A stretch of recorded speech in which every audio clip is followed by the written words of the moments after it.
दोस्तों, आज हम the last man on earth season 4 और एपिसोड नंबर 1 और 2 को एक्सप्लेन करने वाले हैं। तभी टैंडी सब लोगों को बोलता है कि अब हम न्यूक्लियर प्लांट के रेडिएशन से सुरक्षित हैं और यह हमारी जिंदगी की नई शुरुआत है। तभी वहाँ पर पैड ब्राउन आता है जिसके हाथों में बंदूक होता है। पैड ब्राउन टैंडी को बोलता है कि अंत की शुरुआत है। पैड ब्राउन को देखकर सब लोग बहुत ही डर जाते हैं। पैड ब्राउन टैंडी को गोली मारने वाला था, पर उससे पहले ही वहाँ पर फेमिला आती है जो कि पैड ब्राउन को गोली मार देती है और कहती है कि मेरा नाम फेमिला है और मुझसे डरने की कोई भी जरूरत नहीं है और मैं यहाँ पर अपने पार्टनर रॉय के साथ आई हूँ। तभी वहाँ पर रॉय आता है जो कि बाकी लोगों से मिलने के लिए अंदर जाने लगता है। तभी पैड ब्राउन जो कि अभी भी जिंदा होता है वह रॉय के ऊपर गोली चला देता है जिसकी वजह से रॉय की वहीं पर मौत हो जाती है। यह देखकर सब लोग बहुत ही डर जाते हैं। टैंडी जोर जोर से चिल्लाने लगता है कि पैड ब्राउन अभी भी जिंदा है। तभी फेमिला पैड ब्राउन के ऊपर लगातार गोली चलाकर उसे जान से मार देती है, पर टैंडी को अभी भी भरोसा नहीं होता कि पैड ब्राउन मर गया है। इसलिए टैंडी पैड ब्राउन को लात मारकर चेक करता है कि पैड ब्राउन मरा है कि नहीं। फिर फेमिला सब लोगों को अपने कुत्ते जेरेमी से मिलवाती है जिसे देखकर सब लोगों को थोड़ा अच्छा महसूस होता है। इसके बाद सब लोग रॉय को श्रद्धांजलि देते हैं और उसके लिए गाना गाते हैं। फिर टैंडी और थॉड मिलकर रॉय की डेड बॉडी को समुद्र में फेंक देते हैं।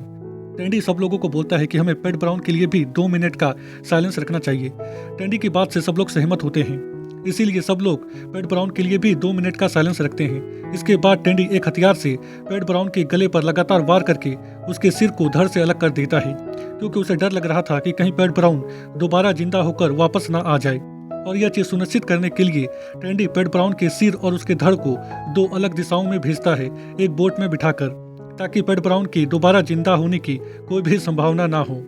पर थोड़ी देर बाद दोनों बोट एक दूसरे की तरफ जाने लगते हैं। यह देखकर सब लोग चौंक जाते हैं। फिर दोनों बोट एक दूसरे से टकरा जाते हैं और समुद्र में डूब जाते हैं। यह देखकर टैंडी नमस्ते कहता है। कैरोल मेलिसा के पास जाती है उसे पूछने के लिए कि हम लोग कब तक जूहिती आइलैंड में पहुंच जाएंगे। मेलिसा बोलती है कि मुझे नहीं पता, क्योंकि मैंने इससे पहले कभी भी शिप नहीं चलाया है। फेमिला उन सबको अपनी कहानी बताती है और बोलती है कि मैं मलूबी भी गई थी, पर तुम लोग वहां पर नहीं थे। वहीं पर मेरी मुलाकात पैड ब्राउन से हुई थी और बाद में रॉय से। और यहीं पर हमें पता चलता है कि पैड ब्राउन और फेमिला एक दूसरे को पसंद करते थे, पर फेमिला ने पैड ब्राउन के ऊपर गोली चलाकर उसे जान से मार दिया था, क्योंकि गेल और बाकी लोगों की वजह से उसे जिंदगी जीने की एक नई उम्मीद मिली थी जब वह बंकर में थी तब। थॉड फेमिला से पूछता है कि तुम लोग यहाँ पर कैसे पहुंचे। फेमिला बोलती है कि आसमान में काला धुआं देखकर पैड ब्राउन समझ गया था कि ये तुम ही लोग हो और वो अपनी बंदूक लेकर तुम लोगों को जान से मारने के लिए आ रहा था। हमने उसे रोकने की कोशिश की पर वह नहीं रुका, तो हम लोगों ने उसका पीछा किया और फिर जो हुआ तुम लोग जानते ही हो। टैंडी फेमिला को उन लोगों की जान बचाने के लिए थैंक यू बोलता है और फेमिला बोलती है कि नहीं, तुम लोगों की वजह से मुझे जिंदगी जीने की एक नई उम्मीद मिली। फिर कैरोल सोने के लिए चली जाती है। तभी वहां पर टैंडी आता है तो हमें पता चलता है कि फेमिला ने कैप्टन वाला रूम ले लिया है और इन सबको एक रूम में छोड़ दिया है सोने के लिए। तभी शिप किसी चीज से टकराती है। टकराने की आवाज सुनकर गेल मेलिसा के पास जाती है और उसे शिप को वहीं पर रोकने को कहती है, क्योंकि बाहर कुछ भी दिखाई नहीं दे रहा था। मेलिसा शिप को वहीं पर रोक देती है। गेल एंकर को बाहर निकाल देती है। अगली सुबह जब गेल शिप से बाहर निकलती है तो उसे जमीन कहीं पर भी दिखाई नहीं देता, तो वह मैप खोलकर देखने लगती है। तभी वहां पर मेलिसा आती है जो कि गेल से पूछती है कि बाहर कहीं पर भी जमीन क्यों नहीं दिखाई दे रही है। गेल उसे बताती है कि एंकर खराब हो गया है, जिसकी वजह से शिप रात भर बहता रहा। दरअसल एंकर का काम होता है कि वो शिप को एक ही जगह रोके रखे, पर एंकर खराब होने की वजह से रात भर जहाज यानी कि शिप बहता रहा, जिसकी वजह से ये लोग दूसरी जगह पर पहुंच गए थे।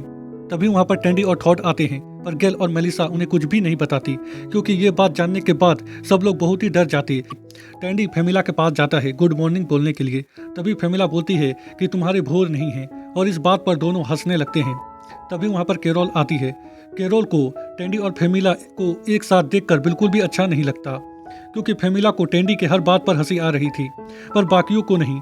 इसीलिए जब फेमिला आज टैंडी की बातों पर हंसने लगती है तो कैरोल यह दिखाने के लिए कि उसे भी टैंडी की बातों पर हंसी आ रही है, वह जोर जोर से हंसने लगती है। फिर टैंडी नहाने के लिए चला जाता है। कैरोल मेलिसा और गेल के पास जाती है और उन्हें सब कुछ बता देती है और कहती है कि फेमिला टैंडी के हर बात पर हंसती है, वह मेरे पति को फंसाना चाहती है। मेलिसा कहती है कि फेमिला ये सब तुम्हें जलाने के लिए कर रही है। तभी गेल कैरोल और मेलिसा को फेमिला को दिखाती है जो कि बाहर में धूप सेक रही थी, और जब फेमिला अपने कुत्ते को लाने के लिए जाती है तभी फेमिला कैरोल, गेल और मेलिसा की बातें सुन लेती है और अपने कुत्ते को बोलती है कि तुम्हें घबराने की जरूरत नहीं है, मैं सब कुछ ठीक कर दूंगी। थॉड गेल से पूछता है कि हम कब तक उस आइलैंड में पहुंच जाएंगे। गेल बोलती है कि शायद 4-5 घंटे में। तभी एरिका सबसे पूछती है कि क्या तुम लोगों ने दूध को देखा है जो कि एरिका ने अपने बच्चे को पिलाने के लिए रखा था। तभी वहाँ पर फेमिला आती है जिसके पास एरिका का दूध होता है। कैरोल कहती है कि बच्चे का दूध कौन चुराता है। फेमिला कहती है कि यह दूध टेंडी को बहुत ही पसंद था। वहीं पर हम टेंडी को देखते हैं जो कि एरिका के दूध को पी रहा था। तभी मेलिसा सब लोगों को बोलती है कि हमें आइलैंड मिल गया। आइलैंड देखकर गेल बहुत ही खुश होती है क्योंकि ये लोग रास्ता भटक गए थे और अब इन्हें एक आइलैंड मिल गया था। तभी कैरोल बोलती है कि क्या ये मैक्सिको आइलैंड है। गेल उन्हें बताती है कि हमारे पास तुम लोगों के लिए एक अच्छी खबर और एक बुरी खबर है। अच्छी खबर यह है कि हमें आइलैंड मिल गया है और बुरी खबर यह है कि हम रास्ता भटक गए थे। यह जानकर सब लोगों को बहुत ही गुस्सा आता है पर अब वे लोग कुछ कर भी नहीं पाते, इसीलिए सब लोग उस आइलैंड में जाने का फैसला करते हैं। टेंडी और फेमिला को छोड़कर सब लोग नाव में बैठ जाते हैं और जब टेंडी नाव की रस्सी खोलता है तभी फेमिला टेंडी के सिर पर मारकर उसे बेहोश कर देती है और नाव को ढकेल कर दूर कर देती है और शिप को लेकर वहां से जाने लगती है। यह देखकर सब लोग चिल्लाने लगते हैं पर कुछ कर नहीं पाते। फेमिला ने टेंडी को रस्सी से बांध कर रखा था और वह उसके आईब्रो में कुछ लगा रही थी। तभी टेंडी को होश आता है तो टेंडी उससे पूछता है कि तुमने मुझे किडनैप क्यों किया। फेमिला बोलती है कि जैसे जैसे तुम्हारे आईब्रो बढ़ेंगे वैसे वैसे तुम मुझे पसंद करने लगोगे। टेंडी बोलता है कि मैं शादीशुदा हूँ। यह सुनकर फेमिला वहाँ से चली जाती है। उधर हम थॉड को देखते हैं जो कि अपनी सप्लाई को देख रहा था कि उनके पास क्या क्या है। तभी कैरोल सब लोगों को बोलती है कि फेमिला एक मॉन्स्टर है। उनके पास कोई भी ऑप्शन नहीं था कि वे लोग दोबारा उस शिप में जा सके, इसीलिए थॉड, कैरोल, मेलिसा, एरिका, गेल सब लोग उस आइलैंड में जाने का फैसला करते हैं। उस आइलैंड में एक आदमी होता है जो कि इन लोगों को आइलैंड में आते हुए देख रहा था। टेंडी एक खंबे से बंधा हुआ होता है। तभी वहाँ पर फेमिला आती है जो कि टेंडी को खाना खिलाने की कोशिश करती है पर टेंडी खाना नहीं खाता और बोलता है कि तुम्हें क्या लगता है कि अगर तुम मुझे खाना खिलाओगी तो मैं सब कुछ भूल जाऊंगा। तुमने मेरी प्रेग्नेंट वाइफ को आइलैंड में छोड़ दिया है जिस आइलैंड के बारे में हमें कुछ भी पता नहीं है।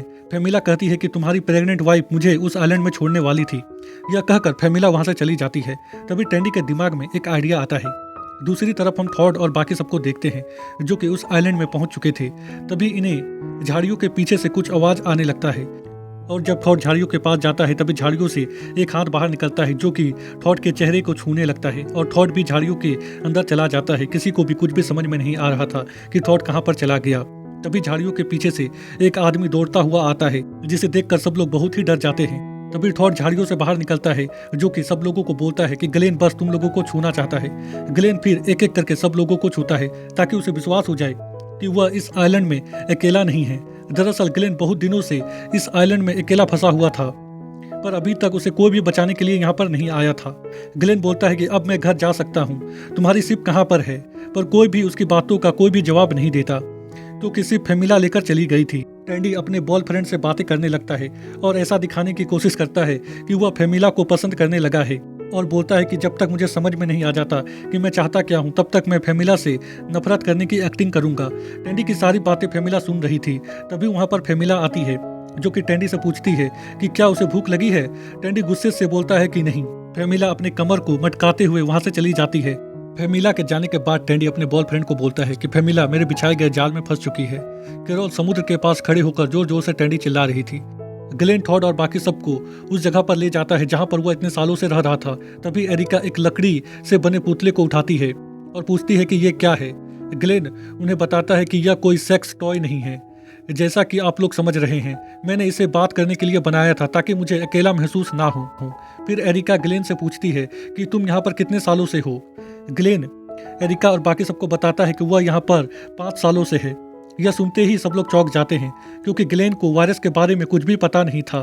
फेमिला टेंडी के पास जाती है। टेंडी फेमिला को देखकर रोमांटिक होने की कोशिश करता है और उसके मनपसंद गाने को गाने लगता है। फेमिला गाना सुनकर टेंडी के पास जाती है।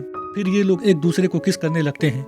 टेंडी को लगता है कि फेमिला अब उसके जाल में फंस चुकी है पर ऐसा होता नहीं है क्योंकि फेमिला अचानक अपने बंदूक को निकालकर टेंडी के ऊपर तान देती है और कहती है कि तुम मेरे साथ कोई भी गेम खेलने की कोशिश मत करना। यह कहकर फेमिला वहां से चली जाती। टेंडी इस रस्सी को काटना चाहता था पर उसके पास कोई भी हथियार नहीं होता जिससे कि वह इस रस्सी को काट सके। तभी टेंडी की नजर अपने पैर के नाखून पर पड़ती है और उसके दिमाग में एक आइडिया आता है। थॉड और बाकी सब लोग ग्लेन को वायरस के बारे में बताना चाहते थे पर बता पाते उससे पहले ही ग्लेन अपनी कहानी इन सबको सुनाने लगता है जिसे सुनने के बाद कोई भी ग्लेन को वायरस के बारे में बताने की हिम्मत नहीं कर पाता। टेंडी अपने पैरों के नाखून से रस्सी को काट लेता है और फेमिला का ध्यान भटकाने की कोशिश करता है ताकि वह उसके बंदूक को ले सके। पर फेमिला को पता चल जाता है और वह उसके पीछे आने लगती है। टैंडी फेमिला के कुत्ते को अपने हाथों में पकड़ लेता है और बोलता है कि अगर तुमने कुछ करने की कोशिश की तो मैं इस कुत्ते को पानी में फेंक दूंगा। फेमिला अपने कुत्ते को बचाने के लिए टैंडी को बंदूक दे देती है। टैंडी भागते हुए शिप के ऊपर जाता है पर उसे आइलैंड कहीं पर भी दिखाई नहीं देता और अब उसे समझ में नहीं आता कि उसे किस तरफ जाना चाहिए। कैरोल आइलैंड के किनारे बैठकर टैंडी के आने का इंतजार कर रही थी। तभी वहां पर ग्लेन आता है जो कि कैरोल को बोलता है कि तुम कभी भी हिम्मत मत हारना। बातों ही बातों में कैरोल को पता चलता है कि ग्लेन के पास सिग्नल फायर है। कैरोल उसे सिग्नल फायर मांगती है पर ग्लेन बोलता है कि जब शिप या फिर कोई एरोप्लेन आएगा तब हम उस सिग्नल फायर को जलाएंगे। यह सुनने के बाद कैरोल ग्लेन को सच्चाई बता देती है कि इस दुनिया में जितने भी इंसान थे सब मारे गए एक वायरस की वजह से और अब हमें बचाने के लिए यहाँ पर कोई भी आने वाला नहीं है।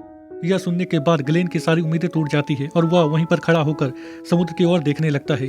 कैरोल दोबारा ग्लेन के पास जाती है तो ग्लेन उसे सिग्नल फायर के बारे में बता देता है। सिग्नल फायर जंगल की लकड़ी और घास होता है। उधर हम टैंडी को देखते हैं जो कि सारी उम्मीदें हार चुका था और उदास बैठा हुआ था। फेमिला को भी अपनी गलती का एहसास हो जाता है। तभी फेमिला को रोशनी दिखाई देती है। यह रोशनी कुछ और नहीं बल्कि आग होती है जो कि कैरोल ने लगाया था आइलैंड में। फेमिला ये बात टैंडी को बताती है। टैंडी रोशनी देखकर बहुत ही खुश होता है। कैरोल टैंडी का इंतजार करते हुए आइलैंड के किनारे ही सो जाती है। अगली सुबह कैरोल को समुद्र में एक जहाज दिखाई देता है जो कि आइलैंड की तरफ आ रहा था। यह देखकर कैरोल टैंडी टैंडी चिल्लाने लगती है। फिर टैंडी फेमिला को लेकर आइलैंड में आता है। कैरोल टैंडी को देखकर बहुत ही खुश होती है और उसे ग्लेन से मिलवाती है। सब लोग दोबारा शिप में जाना चाहते थे क्योंकि इस आइलैंड में ऐसा कुछ भी नहीं था जिसके सहारे ये लोग अपनी पूरी जिंदगी इस आइलैंड में बिता सके। एरिका और बाकी सब लोग नहीं चाहते थे कि फेमिला उनके साथ आए। सब लोग चाहते थे कि फेमिला इसी आइलैंड में रहे पर टैंडी ऐसा नहीं चाहता था। टैंडी उन्हें समझाने की कोशिश करता है पर टैंडी की बात कोई भी नहीं मानता। तभी वहां पर ग्लेन आता है जो कि कैरोल और बाकी सबको बोलता है कि हम किसी को भी इस आइलैंड में छोड़कर नहीं जा सकते क्योंकि हमें पता है कि उसे बचाने के लिए इस आइलैंड में कोई भी आने वाला नहीं है। यह सुनने के बाद कैरोल फेमिला को अपने साथ ले जाने के लिए मान जाती है पर कैरोल की एक शर्त होती है कि फेमिला उनके साथ नहीं आएगी। कैरोल और बाकी सब लोगों को तो हम देखते हैं जो कि शिप में जाने की तैयारी कर रहे थे पर हम उनके साथ जैस्पर को नहीं देखते। थोड़ी देर बाद सब लोग शिप में चढ़कर वहां से जाने लगते हैं। वहीं हम फेमिला को देखते हैं जो कि अपने नाव में अकेले कुत्ते के साथ बैठी हुई होती है और वह इन लोगों को उसे लाने के लिए थैंक यू बोल रही थी। और इसी के साथ यह एपिसोड यहीं पर खत्म हो जाता है।